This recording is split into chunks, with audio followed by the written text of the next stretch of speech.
ከሽማግሌዎች ለፊት ሽማግሌዎች ተበሰበች ይቅርታ ጠየቀች እንግዲህ ባላደረኩት እንዳደረገ ሰው ባላደረኩት ነገር እኔ በጣም እልውስ ገብቼ ነበር ሳንቲም ሰባሪ ሳንቲም የባለቤትሽ ድርሻ ነው አልሰጧት ለልጆቹ ዳቦ መግዣ እንጀራ መግዣ ብሎ አልሰጧት ምንድነው የመጣው ክስ ልጅሽ ወንድማችን እንደበደው አጎትህን ማለት ነው ከዛ ጀነገጠች ከነዛ መካከል አንድ ጥሩ ከሁሉም ጥሩ የተባለ ልብ የነበረው ሰው ሟች ከሁሉም የተሻለ አስተሳሰብ የነበረው ሰው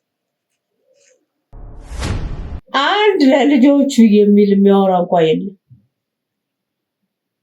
ይሄ አባታችን ነው ይሄ አባታችን ለፍተጥሮ ጉሩ ያቋቋም ነው እንዳርጋቸው አይደለም ማለት ሁሉ ጀመረ እኔን ለማስገደል የተነሳ ሴትዮ አሁን ደግሞ እነዚህ ልጆች በቤታቸው ልመጣባቸው ትችላለች በመኖሪያቸው በመጠለያቸው ጎዳና ተወርቃላችሁ እንዲሁም ደግሞ አስፈላጊ ከሆነ እህቶቻችሁን ዳግመኛ አይናቸውን አታዩም ማንነቱ ባይለይም አንድ ግለሰብ ሶስት ሰዎችን ያናገረ ወደ አንድ ሰው ሲጠቁምና እርስ በርስ መጣላት ጀመሩ ምናምን ምክንያቱም አንዳንዱ እንዲሸጥ ይፈልጋል አንዳንዱ ደግሞ የአባታችን የቤተሰቦቻችን ውርስ ነው ቅርስ ነው አይሸጥም ይሉ ያደርግላቸዋል ይሰጣቸዋል ግዴታ ነው አልከለከላቸውም እሱም በህይወት ምንም ነው የሚያደርግልን ነገር የለም እነዚህ ልጆች ወንድማችን ልጆች ናቸው ወንድማችን ቢያንስ በህይወት እያለ ለኛ ቤት አስቤዛ ሟልቷል ለኛ የሚገባንን ሰጥቷል አሁን ደግሞ ለልጆቹ እንድረስላቸው ልጆቹ የሚበሉት አጥተዋል ብለው አንድ ቀን አስበውልናል እናቴ አንድ ነገር ብትሆን ዲና ያገታችሁ ሰዎች አንድ ነገር ቢሆኑ ከናንተ ራሳሉ ሁላችሁ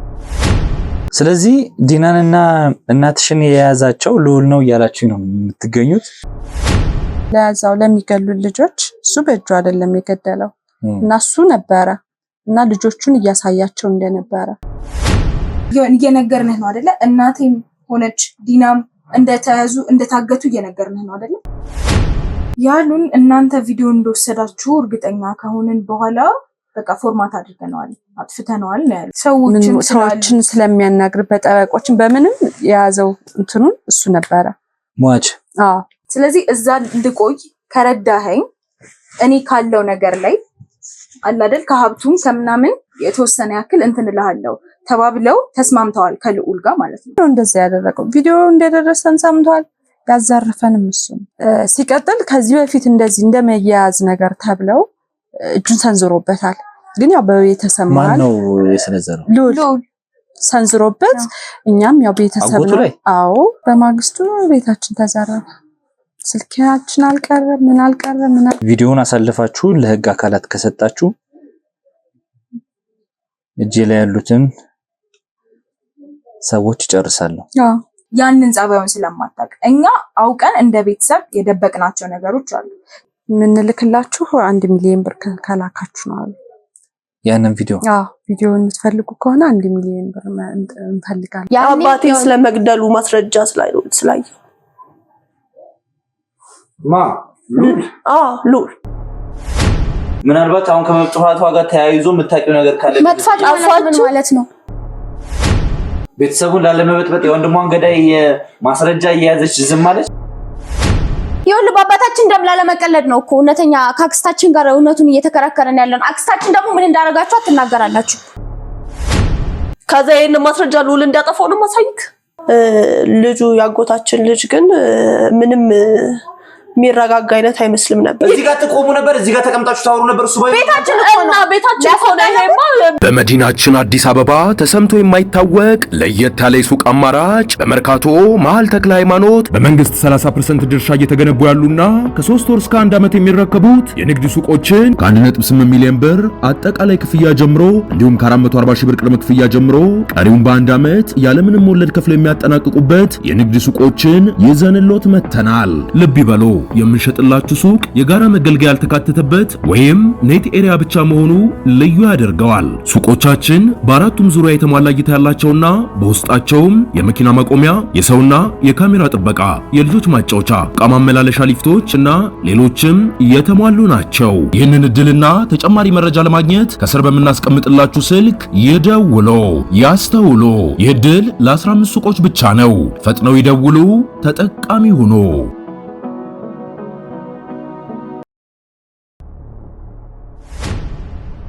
ሰላም የተወደዳችሁና የተከበራችሁ ውድ ቤተሰቦች እንደምናላችሁ እንደምንቆያችሁ እንደምንከረማችሁ በያላችሁበት ሰላም እግዚአብሔር እንግዲህ ከሁላችሁም ጋር ይሁን እያልኩ እነሆ ዛሬ ብቅ ብያለሁ። ውድ ቤተሰቦች ያው ዛሬ እንግዲህ ከሚኪና ከእናቴ ጋር ነው የምገኘው። ምክንያቱም አዲስ የተፈጠረ ነገር ስላለ በዚህ ጉዳይ ላይ ማውራት ስላለብን እንግዲህ ተሰብስበን እንገኛለን። ማለትም ሰሞኑን ያው እኔ እየተሯሯጥኩ ባለሁበት ሁኔታ ውስጥ ሆኜ እንዲሁም ደግሞ እኔም ደግሞ ጠምዝዘው ለመጣል እየተንቀሳቀሱ ያሉ እየሰሩ ያሉ ሰዎች አሉ። ያው ከሩቅ አይደለም ከቅርብ ዘመድ የሚመጡ ሰዎች ናቸው፣ የቅርብ ዘመዶች ናቸው እና እነዚህ ሰዎች ራሳቸው ጠምዝዘው እኔን ለመጣል እየሞከሩ ነው ያሉትና ምንድነው እየተፈጠረ ያለው ምንድነው አዲሱ ነገር የሚለው ነገር አብረን የምንሰማ አብረን ከምናደምጥ ይሆናል። ምክንያቱም እዛ ቦታ ላይ ተገኝቶ ውይይቱን ያደረገው ወይ ደግሞ ንግግሩን ያደረገው ሚኪ ነበረና ሚኪ ከማን ጋር የተነጋገረው ምንድነው ይዞልን የመጣው ምንድነው እነማን ናቸው እኔን ለመጠምዘዝ እየሞከሩ ያሉት በምን አይነት መንገድ ነው እኔን ጠምዝዘው ለመጣል እየሞከሩ ያሉት የሚለውን ነገር ከሱን ሰማና ከዛ በኋላ በዚህ ጉዳይ ላይ ደግሞ እናቴም ስለሚመለከታት እንግዲህ በሰፊው የምናወራበት ነው። ምክንያቱም የቤተሰብም ጉዳይ ስለሆነ ማለት ነው። በቤተሰብ ጉዳይ ስለሆነ እኔን ለመጣል እየሞከሩ ያሉት እስኪ ምንድነው እየተፈጠረ ያለው የሚለውን አብረን የምንከታተል ይሆናል። የትም ቦታ ሳትሄዱ እስከ ፕሮግራም ፍጻሜ ድረስ አብራችሁን ቆይታችሁ እንድትከታተሉ ፈልጋለሁ። አዲስ ሰዎች ካላችሁ ሰብስክራይብ ያደርጋችሁ ቤተሰብ ያሉናችሁ ቤተሰብ እንድትሆኑ ይህንን ቻናል እንድትቀላቀሉ ጠይቃለሁ። እንዲሁም ሀሳብ አስተያየታችሁን ኮሜንት ላይ ጻፉልኝ። ቪዲዮን ላይክ እና ሼር እያደረጋችሁ ለብዙ ሰው እንድታደርሱልኝ እፈልጋለሁ። ማንም ሰው የፈለገውን ነገር ቢያደርግ የፈለገውን ነገር ቢል እኔን ጠምዝዞ ይጠለኛል ብዬ አላስብም። ምክንያቱም በተቻለኝ አቅም እንግዲህ ሀቄን እያወጣው እውነታውን እያወጣው ጥንካሬን እያሳያቸው ጠላቶችን ለማሸነፍ ነው የምሞክረው። ለዛም ሁሉ እንግዲህ የሚያግዘኝ የእናንተ ጸሎትና የእናንተ ዱዓ ነው ማለት ነው። ሁልጊዜውም እንደምታደርጉት ዱዓችሁ ጸሎታችሁ አይለኝ። መልካም ቆይታ። እንግዲህ ያው እናቴም ዛሬ ውጭ እንድናወራ የፈለኩት አዲስ ነገር ስላለ ነው። በቤተሰባችን ዙሪያ ሚኪ አንዳንድ ነገሮችን ለማጣራት እየተንቀሳቀሰ ነበር ማለት ነው። በአክስት ተብዬዋ ጉዳይ እንግዲህ እንቅስቃሴዎች እያደረገ ነበር። እሷን በማፈላለግ ውስጥ ያሉትን ነገሮች ያው ስለተሰወረች እንዲሁም ደግሞ ከእሷ ጋር በተደጋጋሚ ጊዜ እየተገናኘች የነበረች ልጅ ነበረች እና እሷን ለማናገር በሚል እንግዲህ ቤታቸው በሄደበት ሰዓት ሚኪ ከነሱ ያገኘው ነገር አለ። ምንድነው የሚለውን ነገር እንግዲህ ሚኪ በሰፊው ነገሩን ታስረድናለህ። ያው ውድ ተመልካቾቻችን ተመልክታችሁታል። እንደነገርኳችሁ ነው። ባለፉት ቪዲዮዎቻችንም እስካሁን በሰራናቸው ቪዲዮዎችም ተመልክታችሁ እንደሆነ የወንጀለኛውንም ቃል እንሰማለን፣ የንጹሑንም ቃል እንሰማለን። የሁሉንም ቃል መስማት አለብን። እንደ አንድ ሚዲያ የሁሉንም ሀሳብ፣ የሁሉንም ምልከታ፣ የሁሉንም ክስ፣ የሁሉንም ቃል እንቀበላለን። ይሄ መለያየቱ ወይ ዘመዴ ነው ወይ ወዳጄ ነው ወይ ጓደኛዬ ነው ብሎ ስም ይጠፋል በሚል ስራ ይበላሻል በሚል የማንቀበለው ቃል የለም። የተነሳውን ክስ ተመልክታችኋል። ምናልባት የስም ማጥፋትም ሊሆን ይችላል። ሆን ተብሎ ደግሞ እኛን ወደኋላ ለማስቀረት እኛን ወደኋላ ለመጎተት የተፈበረከ መረጃም ሊሆን ይችላል። እነዛ ነገሮች ግን ማጥራት ምንችለው የመጡት ሰዎች ሐሳብ አለን ብለው ከሰጡ በኋላ ወደ የሚመለከተው አካል ሄደን እንግዲህ ጉዳዩን የሚመለከተው ልዑልን ነው። ከዛ ባለፈ ደግሞ ማዘርም በዚህ ጉዳይ በደንብ ስለምታውቅ የነበረውን ነገር በእርግጥ ሁሉም ቤተሰባዊ ጉዳይ ይፋ አይወጣም፣ ሚዲያ ላይ ይፋ አይወጣም። እኛም ቁጭ ብለን ያወራናቸው ከዚህ በፊት በእናንተና በአንዳርጋቸው ቤተሰቦች መካከል የተፈጠሩ ግጭቶች ነበሩ። ከፍተኛ የሆኑ ያው ሁሉንም ነገር ወደ ሚዲያ አውጥቶ ማውራት ልክ ስላልሆነ ያላወራናቸው ነገሮች አሉ። ስለዚህ ማሚ በትክክል ስለ ጉዳዩ በደንብ ስለምታውቅ ከሷም ጋር ማውራት አለብን። ምናልባት ሐሳብ ተቀብለን አለማስተላለፍ አንችልም። አሁን እውነት ለመናገር እኛ ባሳለፍናቸው የሥራ ጊዜያት ተሞክሮዎቻችን እንትን ማለት አንችልም። የስም ማጥፋት ነው ወይ የሆነ ነገር ነው ብለን ይህንን ቪዲዮ የነሱን ክስ ባልሰማ ማለፍ አንችልም። እውነት ለመናገር ለመጥፎም ለጥሩም ሚዛናዊ የሚሆን ጆሮ ሰጥቶናል እና ጥሩ የማመዛዘን ችሎታ ወይ ጥሩ የማመዛዘን እንትን ሰጥቶናል ብዬ አስባለሁ። እነዚህ የሥራ ዓመታት እንደዛ አድርገውናል። ስለዚህ ቃላቸውን የተቀበልኩት ለዛ ነው ተመልካቾቻችን። አሁን ደግሞ ክሱን ወደ ቀረበበት ሰው እንግዲህ መጥቼ ልዑል ነው ወንድሜ ነው ከምንም በላይ አውቀዋለሁ ብዬ አስባለሁ። በእርግጥ ቤተሰባዊ በሆነ ጉዳይ ነው እነዚህ ክሶች የመጡት። ያው ሰዎችን ምንም ያህል እናውቃቸዋለን ብንል ከጀርባ የሆነ ነገር ይኖራል እና በዛ ጉዳይ መናገር አለበት በሚል ነው የመጣሁት። እንግዲህ ወደ ጉዳዩ መጀመሪያ ከመግባቴ በፊት እናውራው። መጀመሪያ አስፈቅጃለሁ፣ ማሚንም ልዑልንም አስፈቅጃለሁ። ተፈጥሮ ስለነበረው ነገር ሙሉ በሙሉ እናውራው። በቃ ሚዲያ ላይ ይውጣ ይሄ ነገር። ሌላ ስም ማጥፋት ይዞ ሳይመጣ ሌላ ነገር ይዞ ሳይመጣ ከመጀመሪያው ጀምሮ እናውራው የሚል ነገር ተነስቷል። በእናንተና በአንዳርጋቸው ወንድሞች እህቶች መካከል በተለይም ከአንዳርጋቸው ህይወት እልፈት በኋላ የተፈጠሩ ግጭቶች ከምን አንጻር የተነሱ ናቸው? ማንስ ነበር ወደ ግጭት ነገሩ እንዲመራ ያደረገው የሚለውን እናንሳና ማሚ ከዛ በኋላ ስለአነሱት ክስ እናወራለን። መልካም። ያው ከኔ ይልቅ እናቴ ብዙ ትናገር ደስ ይለኛል። ምክንያቱም እሷ ተገፍታለች። ያው እኔም ተው፣ ምክንያቱም ኦልሬዲ ያለውን ነገር እኔ ባላውቀውም መጀመሪያም የአንዳርጋቸው ልጅ እንዳልሆንኩኝ ወንድሞቹ እህቶቹ ያውቁ ስለነበረ ቢገፉኝም ኖርማል ነው። ግን ከኔ ይልቅ እናቴና ታናናሾቼ በደንብ ተገፍተዋል። ስለዚህ እናቴ በደንብ ብዙ ነገር የምታውቀው ነገር ስላለ እሷ በደንብ ማብራሪያ እንድትሰጥበት ፈልጋለሁ በዚህ ጉዳይ። ስለዚህ እናቴ እስኪ ያኔ የነበረው ነገር ግጭት ሲነሳ ከዚህ ቤተሰብ ጋር የገባንበት ሰጣ ገባ ከምን የመጣ ነው? እንዴት ተነሳ? ምንስ ተፈጥሮ ነበረ? ትንሽ ሊቆይ መጀመሪያ አንዳርጋቸው የሚያስተዳድረው ከወደቀበት ያነሳ የእንጨት ስራ ነበር። ከወደቀበት ከቀጸረበት እሱ ሳይሞት የእሱ ወንድሞች አባትዬ እያለ አንዳርጋቸው አባት ንስሩ ይህን አድርጉ ሲላቸው የአዋራ ውስጥ ገና ትልልና እንደ እያሉ ንቀውት የቀሩት እንጨት ቤት ነበር። አንዳርጋቸው ግን ያንን በጉልበቱ በቃ ሊወድቅ የተንገዳገደ እንትን ነበር። በጉልበቱ አንዱ ማሽን ሲገዛ አሁንም ደግሞ ትንሽ ሲያጠራቀም ማሽን ማነው ሌላንም ማሽን ሲገዛ በመሀል ሰዓት ተነስቶ ነበር።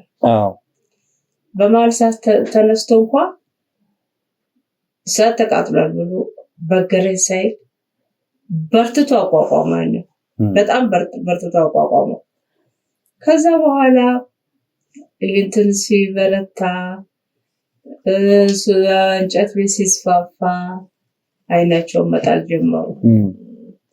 አልሰሩ፣ ስራው ላይ አልተገኙ። እንደዛው እያሉ አንዳርጋቸው ይሞታል።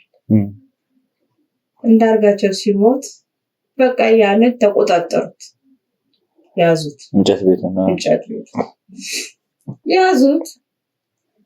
እንዴት ውስጤ በቃ እንዴት ይቆጣጠራል? የለፋ የጣረ እሱ ነው። እንዴት ብዬ እንደውም በኋላ ራሳቸው ሽምግልና ተመሰሉ። ሽምግልና ተመሰሉና ተጣራ።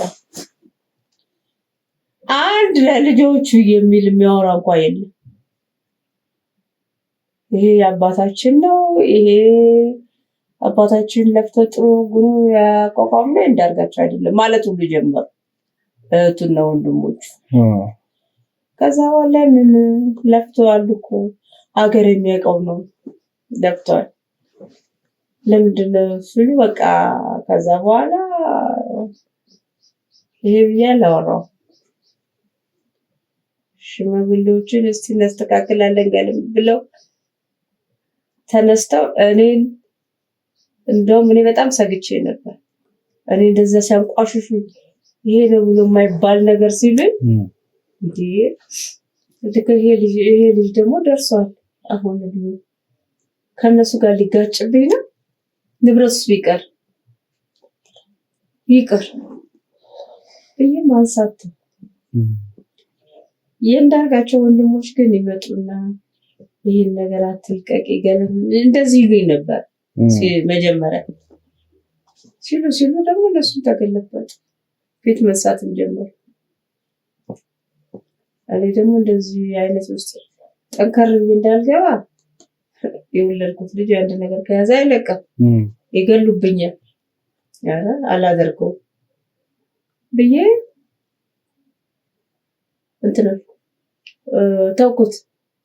እዛ ከሽምግልና ወዲህ እነዛ ሴቶች ናቸው በብዛት ለዛ ንብረት ሰብስብ የሚሉት ሴቶች ናቸው።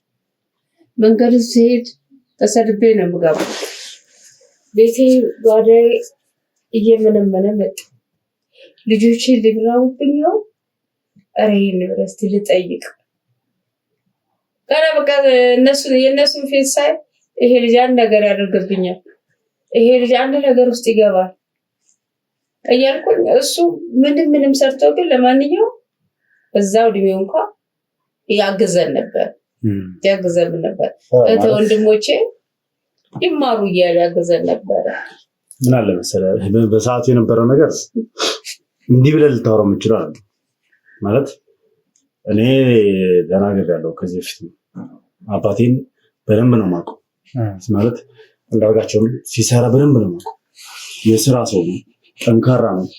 ከዚህ በፊት ተናግሬያለሁ። ከስር ይዞኝ እንደሚዞር እንደነበረ አብሬው እንከራተት እንደነበረ በቃ ከስሩ መጥፋት አልፈልግም ነበር። ጠንካራ እንደሆን ስራ እንድሰራ ስራ እንድወድ ያደረገኝ አንድም እሱ ነው እና እንዴት ያንን ድርጅት እንዲያዘው እንደነበረ አውቃለሁ። ያው ሲቃጠል ምናምን የነበረው ታይም ላይ ባልወለድም ባልኖርም እነዛን የመከራ ጊዜያቶችን አብሬው ባልኖርም ባላቅም ስለዛ ጊዜ ከራሴን ነፍስ እስካወቅኩበት ድረስ አባቴን ማለት አንዳርጋቸውን እስካጣሁበት ጊዜ ድረስ የነበረውን ነገር በደንብ ነው የማውቀው። ልክ ግን እሱ ሲሞት ምንድነው ሙሉ በሙሉ እናቴን እንትን ነው ማለት እንደ አሻንጉሊት ነገር አለ አይደል? ጠርቷት ቤተሰቡ ጋር ምንም ነገር ላይ ፈይዱ ምንም ድርሻ ላይ 5 ሳንቲም ሰባሪ ሳንቲም የባለቤትሽ ድርሻ ነው ብሎ አልሰጧት። ለልጆቹ ዳቦ መግዣ እንጀራ መግዣ ብሎ አልሰጧት። እቺን ሽሮ አስፈጭባት፣ እቺን ጤፍ ግዢባት ብለው የሰጧት ሰባሪ ሳንቲም የለም። እንግዲህ ሀገሬው የሚያውቀው ሙሉ ከተማው የሚያውቀው ያ ድርጅት ያንዳርጋቸው ቤተሰብ እንደሆነ አይደለም የሚያውቀው፣ ያንዳርጋቸው እንደሆነ ነው የሚያውቀው። ምክንያቱም ሞቶለት የተነሳበት ስራ ነው። ከልጅነቱ ጀምሮ ነው በቃ ሲወራ እንደነበረው ኢቭን ስለነወርቁም ስለነቱታፈሰም ሲወራ የነበረው እያንዳንዱ ነገር የምናውቀው ወደዚህ ስራ እንዲገቡ ያደረጋቸው ራሱ እሱ ነው። ይዟቸው እየሄደ ሙያ እየተማሩ እዛ ምን እያሉ ከተማው ላይ ታዋቂ እስኪሆኑ ድረስ በእንጨት ስራ ውስጥ እንዲጎለምሱ በጣም ጎበዝ እንዲሆኑ እሱ ነው ይሄን ሁላ ሚና የተጫወተው። ያንን የእንጨት ድርጅትም ይሁን ነፍሱን ይማረውና እንግዲህ አቶ ዘነበ እሱ በራሱ ተናግሯል ስለ አንዳርጋቸው። እዛ ከተማ ላይ ሲመጣ እዛ እንጨት ቤት ገብቶ አንዳርጋቸው የሆነ ሰዓት ላይ የሱን ጥንካሬ ሲያይ የዘነበን አንተ ተቆጣጠረው ብሎ እሱ ህይወቱን ለማስተካከል እየለፋ የነበረበት ታይም ላይ እስከዛ ሰዓት ድረስ ግን ብቻውን ነበር ሲፈጋ የነበረው። ከዛ በኋላ ደግሞ ተቃጠለ። ዘነበ ከገባ በኋላ ምን ካለ በኋላ ወደ ህይወቱ ሊገባ ሲል ደግሞ ተቃጠለ። ከዛ በኋላ መልሶ ያንሰራራው እንደ አዲስ ያቋቋሙ እንደ አዲስ በደንብ እንዲደራጅ ያደረገው መልሶ ራሱ ነው። በዛው ሁላ ነገር ውስጥ ግን አንድ የምታያቸው እና አሁን አጎትነን አክስትነን ምናምን የሚሉ አንዳቸውም እንደዚህ ጣታቸውን አስገብቶ እንደማያውቁ ስራው ላይ ኢቭን ምን እንደዚህ መዶሻ እንኳን አንስቶ ለማቀበል የማይፈልጉ ሰዎች ናቸው። እሱ እዛ ቀኑ ሙሉ አዋራውን እየጠጣ እንጨት እየቆራረጠ ሚስማር እየቀጠቀጠ ሲውል የሚውለው ማለት አንድ ቀን እንኳን ቼክ ያላረጉት ሰዎች ናቸው። ልክ እሱ ሲሞት ይሄ የቤተሰባችን ውርስ የአባታችን ንብረት ነው ብለው ሙሉ በሙሉ ለመቆጣጠር ሞከሩ። ከዛን ደግሞ ያው የሀገሬው ሰው ምን ይለኛል የሚል ደግሞ አለ። አንዳንድ ያንን በማሰብ ምን ያደርጋሉ? በሰው ፊት ለፊት ለማስመሰል እሷን ይጠሯትና ስብሰባ ሲቀመጡ ያስቀምጧታል። ሰው ምንድን ነው የሚያየው? የሆነ ነገር መፍትሄ እያበጁ እንደሆነ እሷ ከነሱ ጋር ስትቀላቀል ለእሷ የሆነ ነገር እየሰጧት የባለቤቷን ድርሻ እየሰጧት እንደሆነ ነው የሚያስበው አይደል ሰው። ግን እሷ ቁጭ ብላ ውላ እነሱ የሚያወሩትን አውርቶ ሲጨርሱ ነው ተነስታ ወደ ቤቷ የምትሄድ። ያ ማለት ምንድነው? ለሰው እይታ ብቻ ነው ያን ነገር እያደረጋሉ እንጂ 5 ሳንቲም እያደረጉላት እናቴ ላይ ሲጫወቱባት፣ እናቴ ላይ ሲቀልዱባት ነበር። እሺ ያው ላይ ይቀር ብለን እኮ እኛ እርግፍ አድርገን እንተታለን። ኢቭን ገና ለገና ከኔ ጋር ግጭት ውስጥ የገቡት ሴቶቹም አክስቶች ታብዮቹም እኔ እየደረስኩ ስለሆነ እኔ ጎረምሳ ስለሆንኩኝ እሱ ጥያቄ ያነሳሉ። ጥያቄዎች ግን አልነበሩም። የውርስ ጥያቄዎች አንዳርጋቸው ለፍቶበታል፣ ደክሞበታል ለልጆቹ። አሁንም ከዚህ በፊትም እንደሰማሁት ለልጆቹ ብሎ ያስቀመጠው ምንም አይነት ጥሪት የለም። የሚያገኘውን ትርፍና ጥቅም ሙሉ ጉልበቱን፣ ጊዜውን፣ ሰዓቱን አቃጥሎ የሚያገኘውን ገንዘብ በሙሉ ኢንቨስት እያደረገ የነበረው እዛ እንጨት ቤት ላይ ነው። ስለዚህ ማሚም እንደ እናት ልጆቼ ይራባሉ፣ አንዳርጋቸው ይህንን ሁሉ ሀብት አፍርቶ ዞራችሁ መታችሁ የኔ ነው ማለት አትችሉም፣ የሚገባቸውን ስጡ፣ ለልጆቹ የሚገባቸው ይሰጥ የሚል ጥያቄ አልተነሳም በእናንተ በኩል? እንዴ መሰለህ አንዳርጋቸው እየሰራ በነበረበት ሰዓት የሚያደርገው ነገር ለቤተሰቡ ወይ ደግሞ ለራሱ ተቀማጭ የሚያስቀምጠው ገንዘብ አልነበር። ለቤተሰቡ ለቤቱ የሚያስፈልገውን አስቤዛ ያሟላል እሱ፣ ምክንያቱም ግዴታ ስለሆነ አስቤዛ፣ ጤፍ ምናምን ቤት ውስጥ የሚበላ ምናምን ነገር ያሟላል። ትምህርት የምንማርበትን የትምህርት ምናምን ነገር ይሟላል። ከዛ ውጭ ግን እንደ ተቀማጭ ለቤቱ የሚያስቀምጠው ነገር 5 ሳንቲም አልነበር። ለራሱ እንኳን የሚያስቀምጠው ነገር አልነበር። ይሰራል አይደለ? ይልፋል አይደል? አዲስ ማሽን ማስገባት፣ የእንጨት መሰንጠቂያ ማሽን እንዲገባ በፊት ሌላ ቦታ በተቃጠለበት ሰሞን ኢቭን ሙሉ በሙሉ ዳሜጅ ሆኖበት ነበረ። ሌላ ቦታ ያሰነጠቀ ምናምን ነገር ስራው እየተቋቋመ መልሶ ሲመጣ ድጋሚ ያገኘውን ገንዘብ መልሶ ማሽኖቹን ማስገባት ነው። ከዛ ደግሞ አሉ ማሽኖች፣ ቅርጽ ማውጫ ማሽኖች ናቸው። እነዛ ማሽኖች ደግሞ ድጋሚ እንደ አዲስ መግዛት፣ ሙሉ በሙሉ እንደዛ እያደረገም የሚያደርገው እሱ ምንድነው? ቤቱን ማስፋፋት።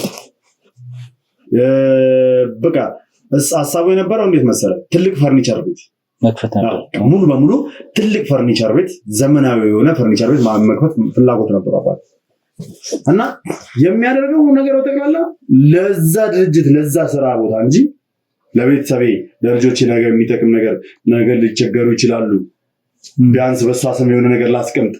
ከመሞቱስ በፊት እንደው ይቅርታ አድርግልኝና ከመሞቱ በፊት እንደዚህ ኑዛዜ የሚባል ነገር አለና ምንም አይነት ኑዛዜ አልነበረም። ምንድን ነበር ያለው? እሱ እንግዲህ ያው እስኪ ምንም አይነት ኑዛዜ የለም። በሽታው እንደ አቃጣይ ነበር፣ ድንገት ነው። አዎ ምንም አይነት ኑዛዜ የለም። ግን እንዲሁ ወንቱ ይሄንን ትልቅ ፈርኒቸር አድርጌ ሰርቼው ለልጆቼ ቅርስ አስቀምጣለሁ፣ ለልጆቼ ይል ነበር። አዎ ለልጆቼ ቅርስ አስቀምጣለሁ። ልዑልም እየደረሰ እዛ ኃላፊነት ይሆናል። ምን አልኩት? አንተ አልኩት ይህስ አደረግ ግን ለመሆኑ ስሩ በአባት ነው አሁን ትግልፍቃል ወይንስ ለብቻ ነው ስለው ላስፋፋውና ታያለሽ ባላሴ እጅ ነው የማደርገው።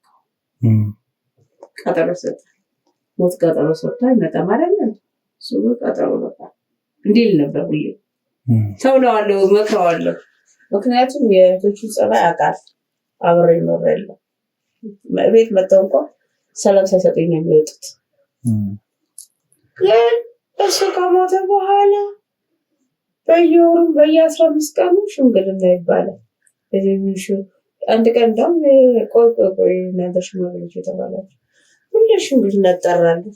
መፍትሄ ለሌለው ነገር ምንድነው መፍትሄው? ጠየቁ።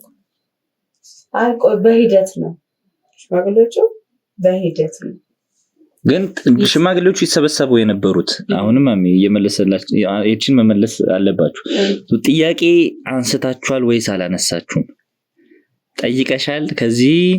ከዚህ ሀብት ከለፋበት ከደከመበት ሀብት ለልጆቼ የሚገባው ለልጆቹ ብሎ ያስቀመጠው ነገር የለም እንደ አንዳርጋቸው። ስለዚህ ለልጆቹ የሚገባውን ስጡ ብለሻል ወይስ አላልሽ? አንድ ነገር ንገር። በ3 ጊዜ ተጠርተን በአራተኛው ሽምግልና ላይ እናንተ አልኳቸው ይሄ ልጅ አንዳርጋቸው በእንትን ነው ሁሌ የቤት ቅርስ ሊያዝ አይል ያለውን ጥሪት ሁሉ የሚያደርገው ይሄን ለማስፋፋት እዚህ ጋር ልጆች አሉ ድንገት ሞት ነው የወሰደው አንድ ነገር ልባስ አይሰጥ ነው ሄደው ለምንድን ነው እናንተ ልባትን ማሰጡ የሽማግሌዎች በጠየቁ ነው ጥንብር ኩሴን አውጥተው ሰድበውኝ እነዛ ሴቶች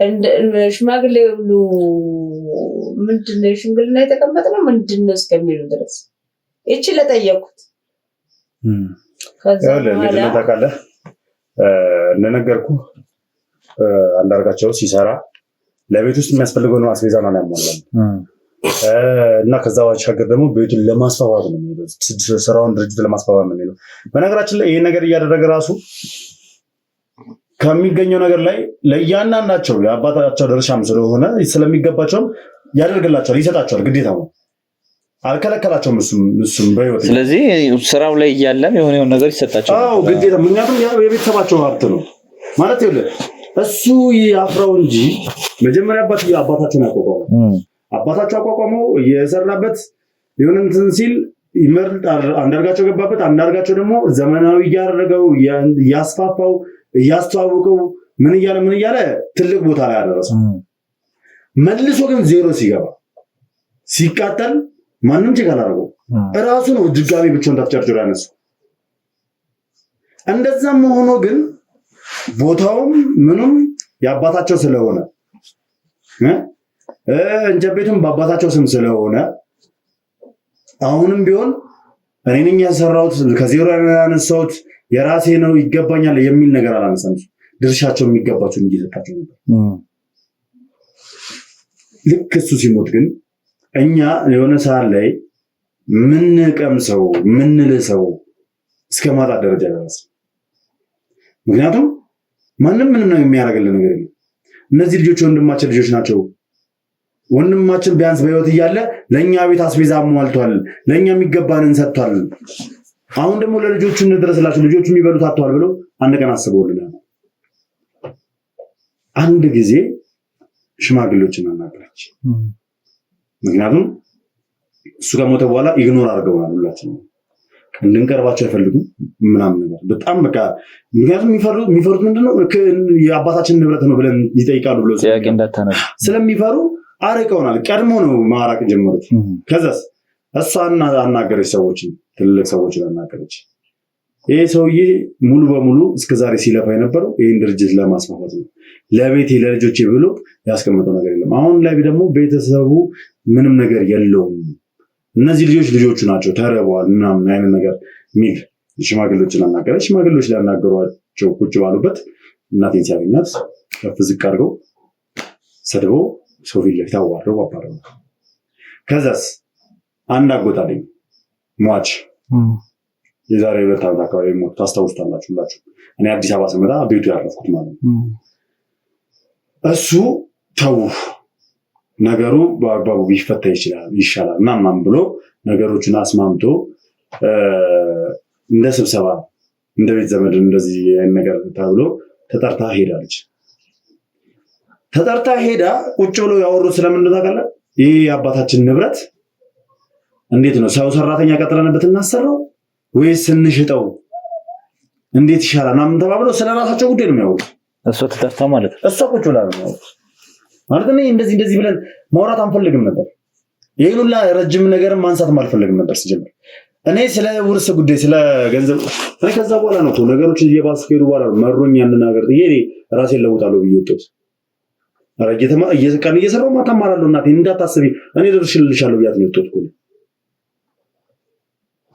ከዛ በሰዓቱ እዚህም አዲስ አበባም ያ ቤት ነበራቸው ማለትም የአያቶቻችን አያቶቼ ልበላቸው በስሙ እስከምጠራ ድረስ አያቶቼ ልበላቸው የነሱ ቤት ነበረ አጎቴ ነበረ እዚህ የመጣልኝ ነገር ከዛ ያው ነገራቶችናም ነገር ይሁን ጥሩ ይያሉ ነው ይሄዱ ጭራሽ ነገር እርስ በርስም ግጭቶች እነሱም እርስ በርስ መጣላት ጀመሩ ምናምን። ምክንያቱም አንዳንዱ እንዲሸጥ ይፈልጋል፣ አንዳንዱ ደግሞ የአባታችን የቤተሰቦቻችን ውርስ ነው ቅርስ ነው አይሸጥም የሚልም ይቀመጥ። አዎ ገባል። እየሰራ ገንዘብ ማምጣት ይችላል የቦታ የሚልም አለ። ያራ በራሱ አያስማማቸውም።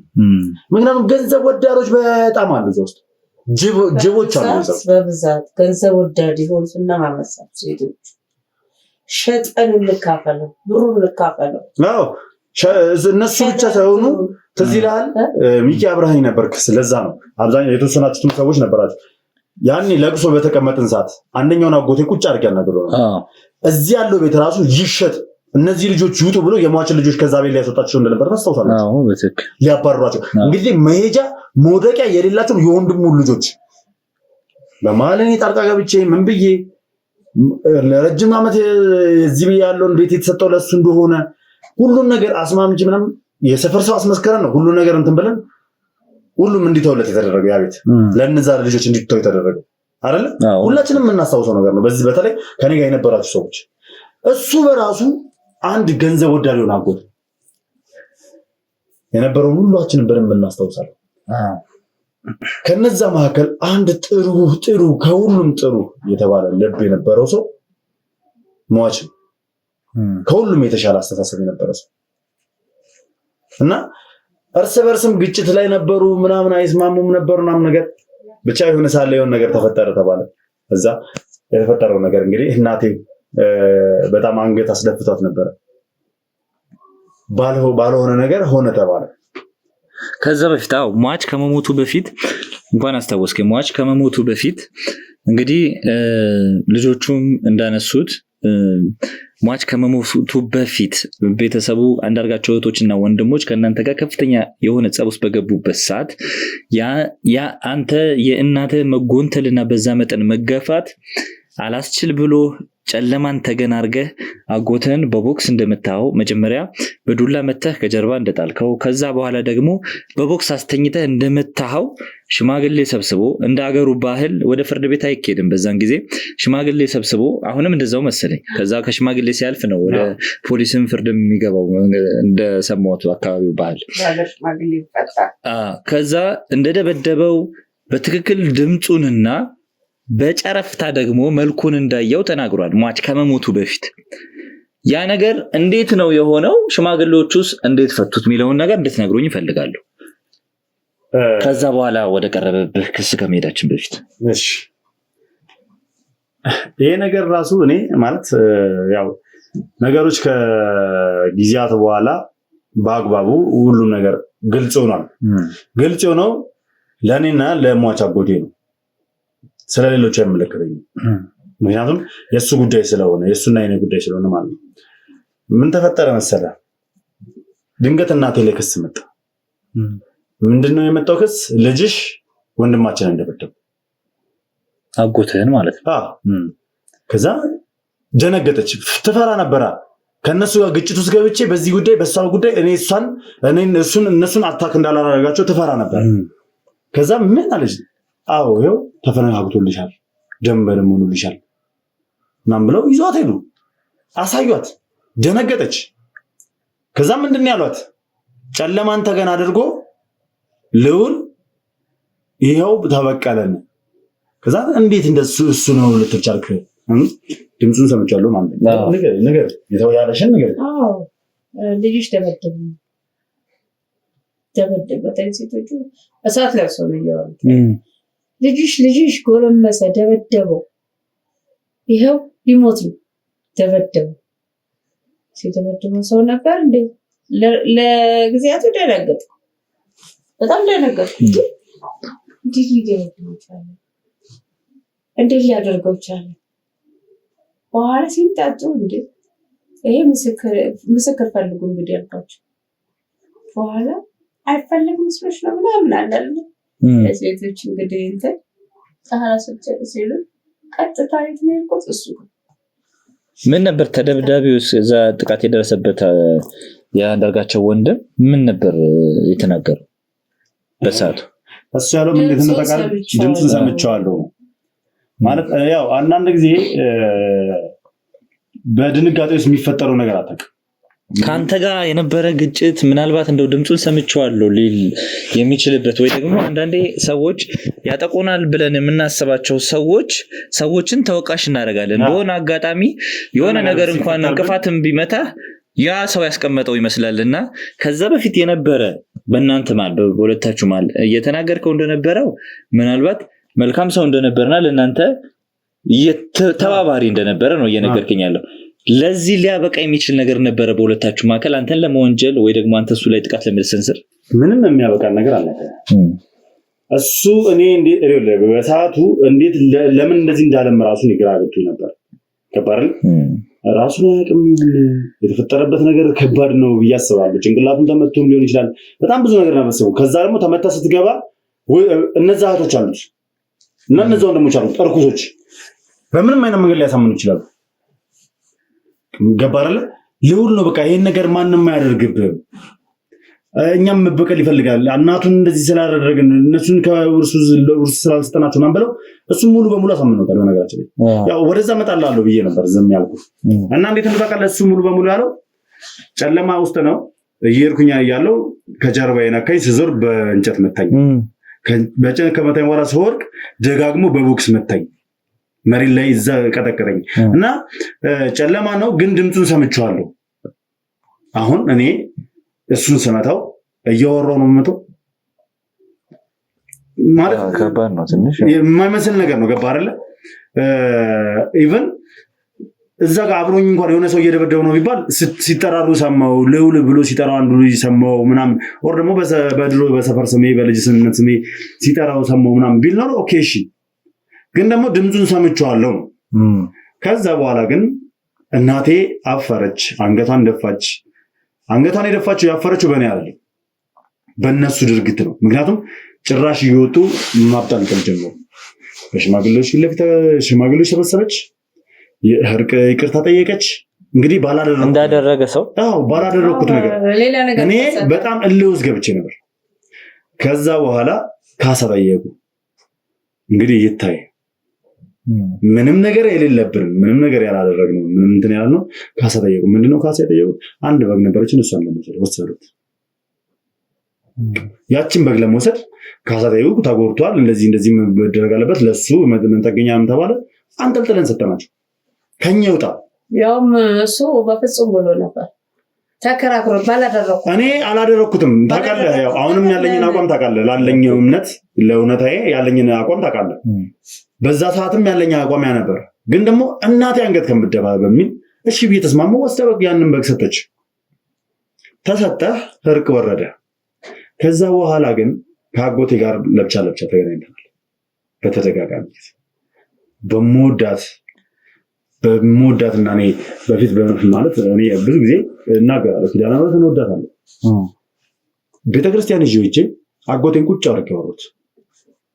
ይሄ ሁላ ሴራ እኛን ለማጥፋት ነው። ይሄ ሁላ ነገር የእህቶችና የወንድሞች ስራ ነው። እኔ ግን በመወዳት እናቴ እምልልሃለሁ፣ በመወዳት ኪዳነ ምሕረት እምልልሃለሁ። እንደዚህ ነገር ውስጥ ያለሁበት እሱ ነው የሚለው። እኔ ነኝ የማወራው። ኦኬ ነገርኩት። እኔ እንደዚህ ነገር ላይ የለሁበትም። በተአምር እኔ አንተን እንደዚህ ላደርግህም አልችልም። ካሉኝ እዛ ጋር ካሉኝ ከማውቃቸው አጎትና አክስቶቼ በጠቅላላ ለእኔ ጥሩና መልካሙ አንተ ነህ። እንዴት ሲባል አንተ ለእኛ እየተሟገትክልን ጭራሽ እንዴት ሲባል አንተን አታካረጋለህ ብዬ አሳመንኩት፣ አናገርኩት። በጣም አለቀሰ፣ ይቅርታ ጠየቀኝ። ከዛ በኋላ እዛ መቀመጥም አልፈለገም። እኔ ተመልሼ ወደ አዲስ አበባ ሄዳለሁ። እዛ እቀመጣለሁ አለ። በቃ ከነሱ ጋር መቆየት አልፈለገም። መጣ አዲስ አበባ ተገባ። እሱ ቆየን ምናልን ኦሬዲ ከሱ ጋር እንደዚህ ማውራቴ ምናምን እነሱ የሚያውቁት ነገር የለም። እኔና እሱ ይሄን ችግር መፍታታችን እነሱ የሚያውቁት ነገር የለም። ገባረ ሌሎቹ ማለት ከዛ ከጊዜያት በኋላ ምን ማድረግ ጀመርኩኝ? የቤተሰቤን ችግር ማየት አልፈለግኩም። እናቴንም ማገዝ ፈልጋለሁ። እዛ አንዳንዴ ክፍለ ሀገር ላይ እንደ ልብ ሰርተህ እየተማርክ ቤተሰብን ማገዝ አችልም። ገባህ አይደል? በዛ ሰዓት ደግሞ የማታ ትምህርት ክፍለ ሀገር ላይ አይታሰብም። ስለዚህ ምንድነው ያሰብኩት? በቃ እኔም ከተማ ልሂድ፣ አዲስ አበባ ልሂድና እናቴ እየሰራው ቀን ስራ ፈልጌ ማታ ልማር። አይሆንም ማለች። ከስራ እንደወጣ ማፈልግ። ምክንያቱም አንድ ያለዋቸው ወንድ እኔ ነኝ ማለት ትልቅ ቤት ራስ እኔ ነኝ። የአባቴ ምትክ እኔ ነኝ በሰዓቱ። አይሆንም አለች። የት ትገባለህ? ማረፊያ እስኪ ታምጣለህ። አታስቢ ለሱ። እንዴት? እኔ አጎቴን አወራዋለሁ። ከዛን ስልክ አስደወልኩኝ። አጎቴ እንዲህ ያስብያለሁ፣ ምን ትለኛለህ? ና ነው ያለኝ። ስለዚህ ስትመጣ እሱ ጋር ማርፋል ማለት እሱ ጋር ያረፉት ስራ አፈላልጎ ስራ እንድሰራ አደረገኝ። ትምህርቴን የማታ እንድማሩንኩኝ ገባ አይደለ? እያልኩኝ ራሴን እያጠነከርኩ ስመጣ ከሱ ተለይቼ ወጥቼ ራሴን ችዬ መኖር ጀመርኩ። ብዙ አይነት ስራዎችን መሞከር ጀመርኩ። ከዛ ይሄ ሁላ ሂደት ባለፈበት የምን ጭቅጭቅ መጣ መሰለህ? መጀመሪያ እዚህ ቤት ስላለው እዚህ አዲስ አበባ ስላለው ቤት ሽያጭ ማውራት ጀምሮ ነበር። እሱም ደግሞ አይሸጥም እያለ ነበር። ረጅም ዓመት እያደሰ ምን እያለ አሪፍ አድርጎ የሚገነባው እሱ ነው። ያቆየው ቤቱን እሱ ነው። ገባር ማናቸውም መተው አይተው ታያቁ የወለደበት ያፈራበት ነው። ገባር ልጆቹን እያሳደገ ያለበት ቤት ነው። ግን ምን ያደርጋል? ድንገት ያኔ በተፈጠረው ሁኔታ ውስጥ አለፈ። እሱ ባለፈ ያው ቀበር ነው ምናምን ለቅሷችንን አሳለፍን። ትንሽ እንደቆየን ምን አይነት ነገር መጣ? አንደኛው አጎት እየመጣ እዚህ ጭንቀት ውስጥ መክተት ጀመረ። ልጆቹን ከቤት ለቀው እንዲወጡ። ይሄ ቤት ይሸጣል፣ የኛ ነው፣ የአያቶቻችን ነው። ያ ጭንቀት መፍታት ጀመረ። ይሄ ነገር በነገራችን ላይ እንዲቆም ያደረኩት እዚህ አይደለም፣ ክፍለ ሀገር ድረስ ሽማግሌዎች ተሰብስበው አገሬው ስለዚህ ቤት አውቆ እንዴት እንደዚህ ይደረጋል ተብሎ ማፈሪያ መሳቂያ ሲሆኑ ነው ሁሉም እርግፍ አድርጎ ይተው። ምስክሮችን እዚያ በሰፈር ሰዎች ማንም እነሱን እንደማያውቃቸው እድሜ ልኩን የኖረው የሰውዬ እንደሆነ ከልጆቹ ጋር ብዙ ነገር ከዚህ ሰፈር ይዤ ሄጄ ምን ብዬ እንዳለ እዛ ለሀገር ሽማግሌዎች እዛ ላሉ ትላልቅ ሰዎች አሳይቼ በቃ ጉድ ሲባልባቸው አይ ልጆቹ ከሚበተኑ ይኑሩበት ተባለ። እኛ ትተነዋል። ከዛስ ነገሩ ለቅሶ ላይም ስለነበረ ስላማማቱ ምን ስንል መገደሉ ምናምን አወቅን። ትዝ ካለህ አንደኛው አጎቴ ተደብቆ መጥቶ አዲስ አበባ ወደ ኮተቤ አካባቢ ቤት ተከራይቶ እየኖረ እንደነበር ያ ራሱ አጎቴ ቤቱን ይሸጣል ውጡ ሲላቸው ነበር። እኔን ሲዋሸኝ እንደነበር እናስታውሳለን። ሁላችሁም ተመልካቾች ያንን ታሪክ አይታችሁታል፣ ታስታውሱታላችሁ። በዛ ሰዓት የነበረው አረሳመኝ። ምክንያቱም ስናፈላልግ ምን ስንል እሱ ተደብቆ ለካ እዚህ ነገሮችን እያመቻቸ እንደነበረ ነገሩን ዓለሙን ሊያጠፋ እንደነበረ ደርሼበት ምናምን ጥርጣሬዎች በመግባታችን እነዚህን ሰዎች እንዲጠየቁ በሚል አንዳንድ ነገሮች ጥርጣሬዎች ስለከተቱ እንዲታሰሩ አድርጌ ነበር። ታስረው ምን ብለው ያው አሁንም ቢሆን እንደዚህ ብዬ ልፈርድ አልፈልግም። ቀጥታ ከግድያው ጋር የሚያገናኛቸው ነገር እንደሌለ ሲረጋገጥ ከእስር ወጥተው ተለቀዋል። ነገር ግን እኔ አሁንም ሐቁን የምናገረው ነገር በተዘዋዋሪ ይኖሩበታል ብዬ ነው የማስበው።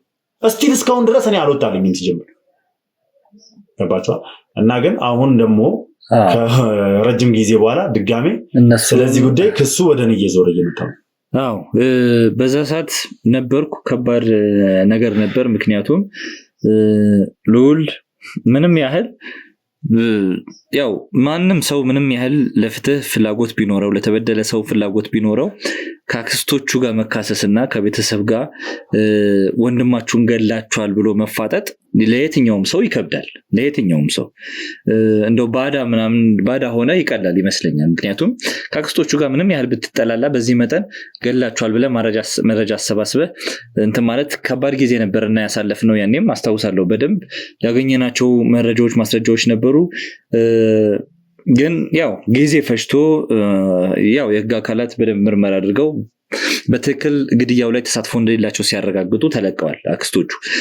አሁን ላይ ደግሞ እንግዲህ 2 ዓመት ከ6 ከ7 ወር አካባቢ ይሆናል መረጃ ትክክለኛ የአባታችን ገዳይ መረጃ እጃችን ገብቷል። ያም ገዳይ ደግሞ ልዑል ነው ብለው ልጆቹም ጠሩኝ፣ የአክስትም ልጆች ጠሩኝ። ያ ቪዲዮ ለምን በዛ ሰዓት እንዴት እጃችሁ አልገባም? ለምንስ እስካሁን ክሱን ለመመስረት ቆያችሁ የሚል ጥያቄ ሳነሳ ደግሞ ያኔ እጃቸው ገብቶ እንደነበረ ያ ቪዲዮ ከህንፃ ላይ ሰፈሩ ላይ ከነበረ ህንፃ ላይ የተቀረጸ ቪዲዮ እንደነበረ ያ ቪዲዮ ደግሞ ያኔ እጃቸው ሲገባ እሁድ ዕለት ጠዋት ተቀብለው ነገ ለፖሊስ ለማስረከብና ፖሊስ ጣቢያ ሄዶ ክስ ለመመስረት አቅደው ወደ ቤት ከገቡ በኋላ ሌሊት ላይ ቤታቸው እንደተዘረፈና ፍጹም ያልጠበቁት ጥቃት እንደተሰነዘረ ያንንም ቪዲዮ የያዘው ሲዲ እንደተሰረቀ የነሱም ስልክ ሙሉ በሙሉ ኮፒ አድርገውት ከሆነ ብለው ሌቦቹ ሰርቀው እንደወጡ ሌላው ደግሞ በማግስቱ ያን ጥቃት ከደረሰባቸው በኋላ በማግስቱ እዛ ህንጻ ላይ ሄደው ቪዲዮውን ፈልገን ነበር እና እንደዚህ ሌቦች ገብተው ቪዲዮን ሰርቀውናል ስለዚህ ባካችሁ ቪዲዮን ስጡን ሲሉ አይ እኛ እኮ ቪዲዮን ወሰዳችሁ ብለ ሙሉ በሙሉ ደምስሰነዋል አጥፍተነዋል ሚል ምላሽ እንደተሰጣቸው ነገሩኝ ከዛ በኋላ እንግዲህ ይሄኔ ሁሉ አመት ካለፈ በኋላ ደግሞ ቴክስት ደረሳቸው እነዚህ አክስቶች ልጆች ቴክስት ይደርሳቸዋል ምን የሚል ቴክስት ነው የደረሳቸው በዛ ሰዓት አባታችሁን ሲገድል የነበረውን ሰው ማንነት የሚያሳይ በዛ ሰዓት አግኝታችሁ እጃችሁ ገብቶ የነበረው ቪዲዮ እጃችን ላይ አለ ያንን ቪዲዮ ደግሞ ትክክለኛውን ያባታችሁን ገዳይ የሚያሳየውን ቪዲዮ ከፈለጋችሁ 1 ሚሊዮን ብር ተከፍሉና ያንን ቪዲዮ እንሰጣቸዋልና ሰልፈን እንሰጣቸዋል የሚል ነገር ይደርሳቸዋል በቴክስት ከዛ በኋላ በፕሮሰስ እንደውም ዲና ይሄንን ገንዘብ እንደከፈለች ነው የተነገረ ይሄንን ገንዘብ ከፍላ ቪዲዮው እጃቸው እንዲገባ ተደረገ ሙሉ በሙሉ ተመልስልኛል ብዬ ነው ከዛ በኋላ ዲና ድንገት ተሰወራለች ለምንድነው ክስ ያልመሰረታችሁት የሚል ጥያቄ ሳነሳ ደግሞ ዲና እና ሌላኛው እህቷ በተከታታይ በ5 እና 6 ቀናት ልዩነት ነው የጠፉት ከኛም እጅ ወንጀለኛ ብለን እየፈለግናቸው ያሉ ሴቶች ናቸው ብዙ ማስረጃዎች ማግኝተናል በዛ በኩል ያለው ደግሞ የነሱ ልጆችና የነሱ ዘመዶች ያሉት ደግሞ ሆን ብሎ ሉል አግቷቸዋል እነዚህን ሴቶች ምክንያቱም ትክክለኛው ማስረጃ የገደለበት አጎቱን የገደለበት የቪዲዮ ማስረጃ እጃችን እንደገባ ሲያቅ እነሱን አግቶ መደራደር ጀምሯል የሚል ነገር ያረሱ ይሄን ነገር ግልጽ በሆነ መንገድ እንግዲህ የሥራ ባልደረቦቻችንም ሁላችሁም ሰምተውታል ማስረዳት ስላለበት ግልጽ በሆነ መንገድ ተረጋግተ ስሜታዊ ሳትሆን ብዙ አይነት ክሶች መተውብን ያውቃሉ ስለዚህ እውነትም ይሁን ውሸት እኛ መደምደም አንችልም ካንተ ጋር ያለውን ነገር መስማት ስላለብን ነው ያው በራሳችን መንገድ ማጣራቶችን እያደረግን ነው የምንገኘው ግን አንተ በዚህ ጉዳይ ምን ትላለህ እሺ ማለት አንደኛ ይውላ ማቀነባበሬ ይውላ ሴራ የማንም አይደለም ታክስቶች ነው ምንም ያውቁ ለምን ይሄንን አልኩኝ በመጀመሪያ ደረጃ ያኔ የተቀረጸ ቪዲዮ ከሄድ ነው ከህንጻ ላይ ምናምን ካሜራ ተዘጋጅቶ ነበር ሲቀረጽ የነበረው ታስታውሳለህ እኛ ጠይቀና የቪዲዮ እንትኖች እዛ አካባቢ ካሜራ የሚባል ነገር የለም ያኔ እኛ ስለ አሟሟቱ ለማወቅ በጣም ብዙ ማስረጃዎችን ስንፈልግ ነበር አይደል እኛ ያላገኘነው እኛ በህግ አካል ያላገኘነው እነሱ ከየት አመጡት እኔ ቀድሜ ቀድመው ካሜራ አዘጋጅቶ ነበር ማለት ነው ህንጻ ላይ ወጥቶ ካሜራ አዘጋጅቶ ደቀነው ነበር እንዲገደል የተደረገው እንዳየሁት ቪዲዮ በነገራችን ላይ ቪዲዮ አሳይተውኛል ማለት ምን ነው ቪዲዮ አሳይተውኛል የሥራ ባልደረቦቻችንም አይተውታል ያን ቪዲዮ ማየት አለብኝ በሚል አይተናል ጥራት የሌለው በትክክል ያንተን ማንነት ማይለይ ቪዲዮ ታስታውስ እንደሆነ አሁንም ታስታውሳለህ ያጎተ የሚኖርበት መኖሪያ ቤት ቅያሷን ከመታጠፍ በፊት ያለች ገስታውስ ነገር የለችም ባለ 4 ፎቅ ገስታውስ ከዛ ህንጻ ላይ የተወሰደ የሚመስል ብዥ ያለ ኳሊቲው እጅግ በጣም ያነሰ እና ትንሽ ጨለም ካለ ቦታ ላይ የተወሰደ ከዛም አልፎ በመዲናችን አዲስ አበባ ተሰምቶ የማይታወቅ ለየት ያለ ሱቅ አማራጭ በመርካቶ መሃል ተክለ ሃይማኖት በመንግስት 30% ድርሻ እየተገነቡ ያሉና ከ3 ወር እስከ 1 ዓመት የሚረከቡት የንግድ ሱቆችን ከ1.8 ሚሊዮን ብር አጠቃላይ ክፍያ ጀምሮ እንዲሁም ከ440 ሺህ ብር ቅድመ ክፍያ ጀምሮ ቀሪውን በአንድ ዓመት ያለምንም ወለድ ከፍለው የሚያጠናቅቁበት የንግድ ሱቆችን ይዘንሎት መተናል። ልብ ይበሉ፣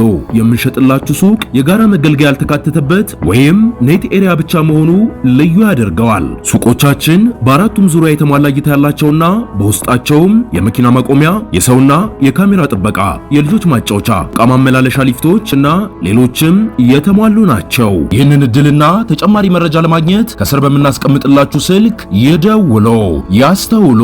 ይህ እድል ለ15 ሱቆች ብቻ ነው። ፈጥነው ይደውሉ፣ ተጠቃሚ ሁኑ።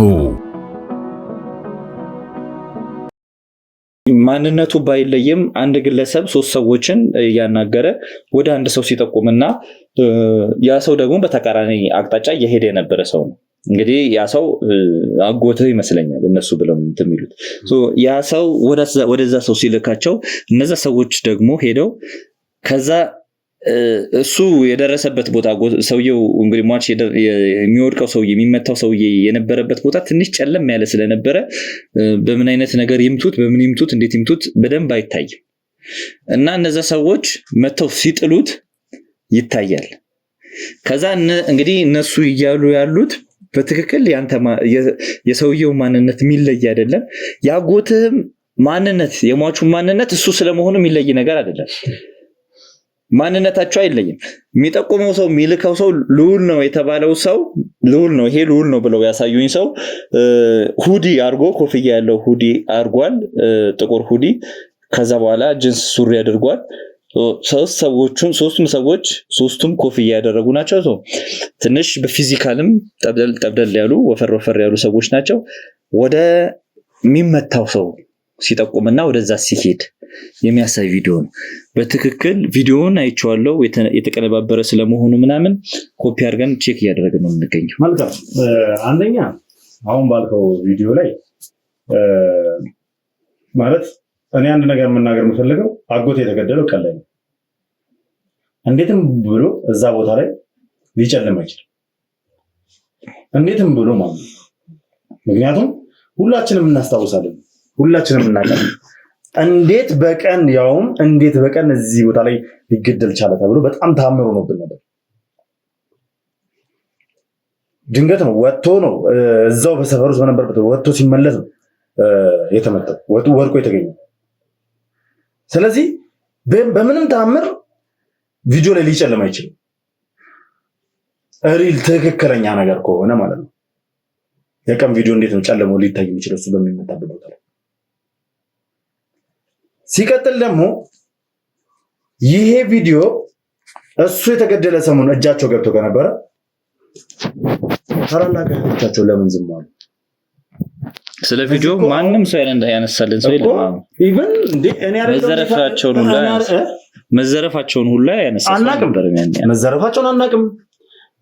ከጎናቸው ሆኜ ስረዳቸው ነበረ። እነዚህ ትልልቅ ታላላቅ እህቶቻቸው ምንም እንትን የሚሉት ነገር የለም። ልክ እንደ እህት እንደ ወንድም ነው። ኢቭን ወደ ውጭ ሲሄዱ ራሱ በፍቅር ራስ ሸኝቻቸው ነው እዛ ሆኖ ራሱ። አሁን ይሄን ነገር ራሱ ያውቃሉ? የሚያውቁም አይመስለኝም። አሁን ያወራቸው አንተ ተናናሾቻቸው ነው አይደል? እነዛ ሁለቱም የሉም። ኑሯቸውን ለማሸነፍ ኑሮ ለመቀየር ወደ ውጭ ወጥተዋል። እነዚህ ሴቶች ራሱ የሚያውቁ አይመስለኝም ስለዚህ ነገር። እኔ አንድ ነገር ሙሉ በሙሉ አንድ ነገር የምነግርህ እነዚህ ሴቶች ወይ በሆነ ነገር አስፈራርተው ይዘዋቸዋል ወይ ደግሞ በጥቅም ደልሏቸዋል። ምክንያቱም እንደ ታላቅ ወንድማቸው የሚያዩ ልጆች ዛሬ ላይ ተነስተው የቪዲዮ ማስረጃ አለን እኛ ልዑልን እንከሷለን ብለው ሲነሱ ያለ ምክንያት አይደለም። ገባረል ዝም ብለው ከመሬት ተነስተዋል። የሁላ ጊዜ የት ነበሩ ለመክሰስ? እሺ ቪዲዮ ተዘረፉ። እጃቸው ከገባ በኋላ ቤቱ እንደ ሌባ መጥቶ ስልኮቻቸውንም ቪዲዮንም ዘርፏቸው ሄደ። ከዚህ ሁላ ጊዜ በኋላ አምጥቶ የሸጠላቸው አካል ማን ነው? የሱንም እንግዲህ ማንነቱን በማጣራት ላይ ነው እኮ። ማን ነው አምጥቶ የሸጠላቸው? ይሄንን ቪዲዮ ማን ነው አምጥቶ የሸጠላቸው ብቻ ሳይሆን 1 ሚሊዮን ብሩን ኬት አምጥቶ ከፈሉ? እንግዲህ ዲና እንደከፈለች ነው ተመልከት። ስለዚህ ይሄ ሁላ ነገር ራሷ ታመጣዋለች፣ ራሷ ታወጣዋለች። አንቺ ታመጪው አንቺ ታሮጪ ነው የሚባለው። እያንዳንዱ ነገር እያቀነባበረች ያለችው ራሷ ነች። እንዲህ በላችሁ ካሳመናችሁ እኔ ለእናንተ ይሄን ነገር አደርግላችኋለሁ። ኢቭን አስፈላጊ ከሆነ እርግጠኛ ብዬ የምነግርህ ይሄንን ቤት አስለቅቀናችሁ እንሸጧለን ብለው ካስፈራሯቸው እነዚህ ልጆች ያደርጋሉ። ይሄን ነገር ከማድረግ ወደኋላ ያሉ። ምክንያቱም እኔ ነኝ ያስቆምኳቸው የቤት እንዳይሸጥ እነ ዲናን አጎቶቼን አክስቶቼን ያስቆምኳቸው ነኝ። ይሄ ቤት የእነ አንዳርጋቸው ቤተሰብ ውርስ ነው። ሊያባረሯቸው ነበረ ልክ አባታቸው እንደሞተ ያን ነገር አስቆሜ ነበር። አሁን መተው እኔን እጄን ጠምዝዘው ካልጣሉኝ እኔን መቀመቀ እንድገባ ካላደረጉኝ እነሱ ጎዳና እንደሚወጡ ይሄን ቤት እንደሚሸጡባቸው በላያቸው ላይ ልታስፈራራቸውና እንደዚህ ልታስደርጋቸው ይችላልች። ምክንያቱም የተደገሰውን ሰርግ አስተውሱት። እንግዲህ የተደገሰውን ሰርግ አስተውሱት።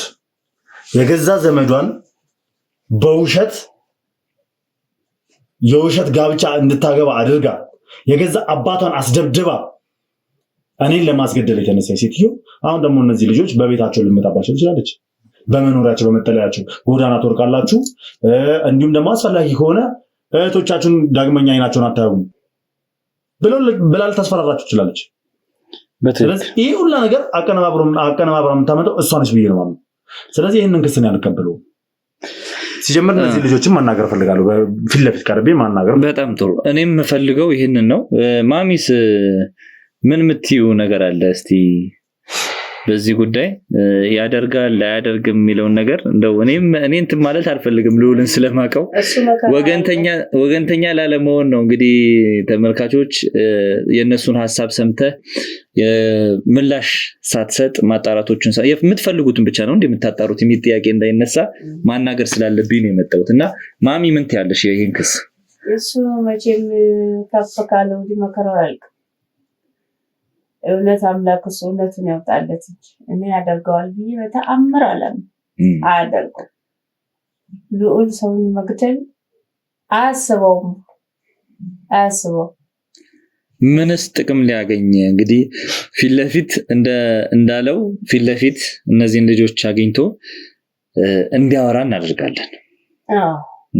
ልጆቹን ፊት ለፊት መጠየቅ አለባችሁ። ምክንያቱም የሌለ ነገር በሁለት ዓመት ከምናምን ይሆናል ሌላ ነገር ሳይፈልሰው ሌላ ነገር አድርገው እንደገና ልጅ ወንጀለኛ ሊያደርጉ ይጥራል።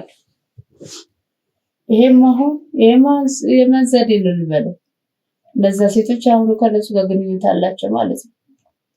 ከነዲና ጋር ግራ ገባኝ። ጭንቀቱን በዛብኝ። ምኑን እናውራው? በዚህ ተስተካከለ ስትለው በዚህ ሾልኮ የሆነ ነገር ይመጣል። በዚህ ተስተካከለ ስትለው በዚህ ሾልኮ ይመጣል። ስለዚህ እውነት አምላክ እውነቱን ያውጣል። አሜን። ይሄን ጥላ ከለላ ይሆነ አሜን ነው የምለው እንጂ እነሱ ሴራቸው ብዙ ነው። እሱ ያችን እንጨት ቤት ገና ጠንክሯል። በእውነት ሄዶ ይጋፈጠናል። እስር ቤት እንዲገባ ያደረጉት አብድ ያደረጉት የዚህ ሁሉ ሴራ እነዛው ሴቶች ናቸው። የዚህ ሁሉ ሴራ ሌላ አይደለም። ለተንኮል ቆሞ ለተንኮል የሚያድሩ ሰው እኮ አንዴ ተንኮል ይሰራል፣ አንዴ ሊበቀል ይፈልጋል። እነሱ እድሜ ልካቸውን እና እንዳልካቸው አብረን በምንኖር ጊዜ የጀመሩ ናቸው። በተንኮል እንትን አይጸት ግን የእውነት አምላክ ያጋልጣቸው ነሱ ያጋልጣቸው። አሜን። ያንን ንብረት ብዬ ብሄር ኖሮ ልጄን አጣው ነበር። ያን እሱ ብቻ ሳይሆን በነገራችን ላይ ንብረት ብለን እኛ ከሆነ ካልን ህግ አለ አይደል? በህግ አግባብ እኮ ተካሰም ምናምን እኮ ንብረት መቀበል አያቅተንም። ግን እኛ አንፈልግም። በአፍንጫችን ይውጣ ነው በቃ ሁሉ ነገር። ካልከፋይ እድሜ ለእናንተ እየኖርን እኮ ነው። እድሜ ለጓደኞች ተንቀባረረ እየኖርኩ ነው።